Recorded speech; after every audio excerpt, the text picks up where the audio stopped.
کبھی سوچا ہے ہم کتنے لوگوں سے مانگتے ہیں، کبھی پیرنٹس سے پیسہ، کبھی فرینڈ سے ہیلپ، کبھی ڈاکٹر سے صحت، کبھی ٹیچر سے نالج، لیکن اصل میں جو دینے والا ہے، جو سب کچھ کا مالک ہے، اس سے ہم کتنا کم مانگتے ہیں، اینڈ وہ ہے صرف اینڈ صرف اللہ۔ اللہ سے مانگنا ہی دعا ہے۔ السلام علیکم ورحمۃ اللہ وبرکاتہ، welcome back to my channel Muslimah diaries. آج ہم بات کرنے والے ہیں دعا کرنے کا صحیح طریقہ اور اللہ کو راضی کرنے کا سب سے آسان طریقہ جو قرآن اور سنت نے ہمیں سکھائی۔ صرف اللہ سے مانگنا اور نماز کے ذریعے مانگنا۔ سوچئے، جب ہمیں کچھ چاہیے ہوتا ہے تو ہم سب سے پہلے کس کے پاس جاتے ہیں؟ انسان کے پاس، ہے کہ نہیں؟ بٹ صحابیوں کے بلیف یہ تھا، ضرورت پوری کرنے والا صرف اللہ ہے۔ وہ کسی انسان کے آگے ہاتھ نہیں پھیلاتے تھے بلکہ سیدھا اللہ سے رجوع کرتے تھے۔ جب ہم کسی سکسیسفل انسان کو دیکھتے ہیں تو یہ سوچتے ہیں کہ وہ ایسا کیا کر رہا ہے جو اتنا سکسیسفل ہے، پھر ہم اس کے راستے پر چلنے کی کوشش کرتے ہیں۔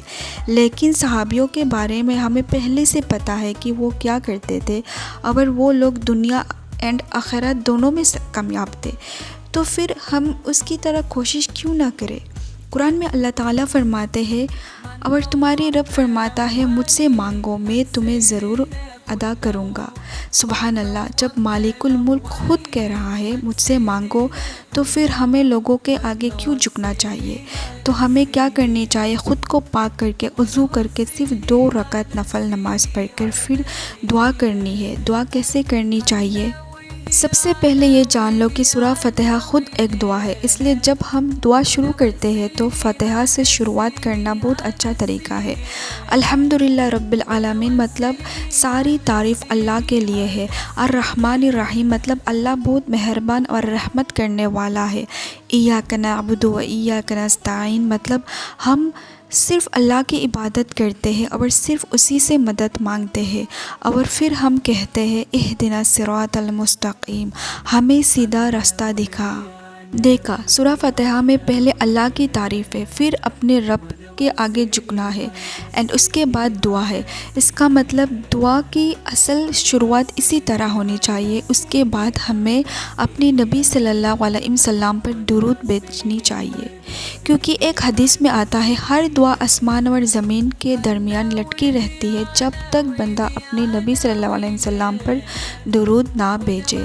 اس لیے دعا شروع اللہ کی تعریف سے کرو، پھر اپنی ضرورتیں اور ارمان اللہ سے مانگو، اینڈ دین دعا ختم کرتے وقت نبی صلی اللہ علیہ وسلم پر درود بھیجو۔ صبر اور توکل سے مانگنا۔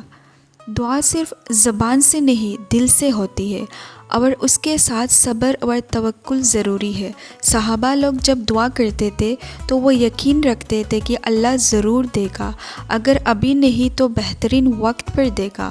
قرآن میں اللہ تعالیٰ فرماتے ہیں، ہو سکتا ہے تم کسی چیز کو پسند نہ کرو جبکہ وہ تمہارے لیے اچھا ہو، اور ہو سکتا ہے تم کسی چیز کو پسند کرو جبکہ وہ تمہارے لیے بری ہو، اور اللہ جانتا ہے تم نہیں جانتے۔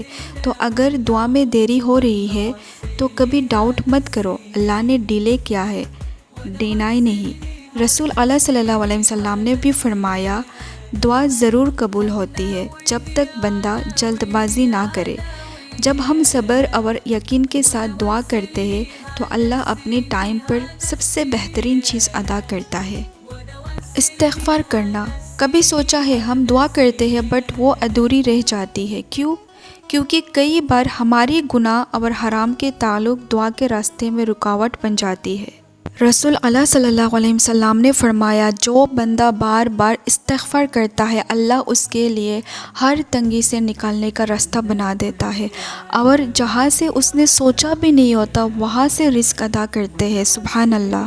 اس لیے اگر آپ چاہتے ہیں کہ آپ کی دعا 100% قبول ہو تو اپنی زبان کو استغفر اللہ سے بزی رکھو۔ ڈیلی کم سے کم 1000 بار استغفر اللہ پڑھو، اور دیکھو کیسی تمہاری رکی دعائیں کا سلسلہ کھل جاتا ہے۔ قرآن میں اللہ تعالیٰ فرماتے ہیں، اپنے رب سے معافی مانگو، یقیناً وہ بہت معاف کرنے والے ہیں، وہ تم پر آسمان سے برکتیں برسا دیں گے۔ جب ہم استغفار کرتے ہیں تو ہم اللہ سے کہتے ہیں، یا اللہ میں نے غلطی کی پر میں لوٹ آیا ہوں، اور یہی لوٹنا اللہ کو سب سے زیادہ پسند ہے۔ تو سمجھ لیجئے اگر دعا قبول کروانی ہے تو بس یہ 3 چیزیں اپنی لائف کا حصہ بنا لو۔ صرف اللہ سے مانگنا اور نماز کے ذریعے مانگنا، صبر اور توکل سے مانگنا، ڈیلی استغفار کرنا، پھر دیکھنا وہ رب جو سب کچھ دے سکتا ہے تمہیں بھی وہ دے گا جو تم نے سوچا بھی نہیں ہوگا۔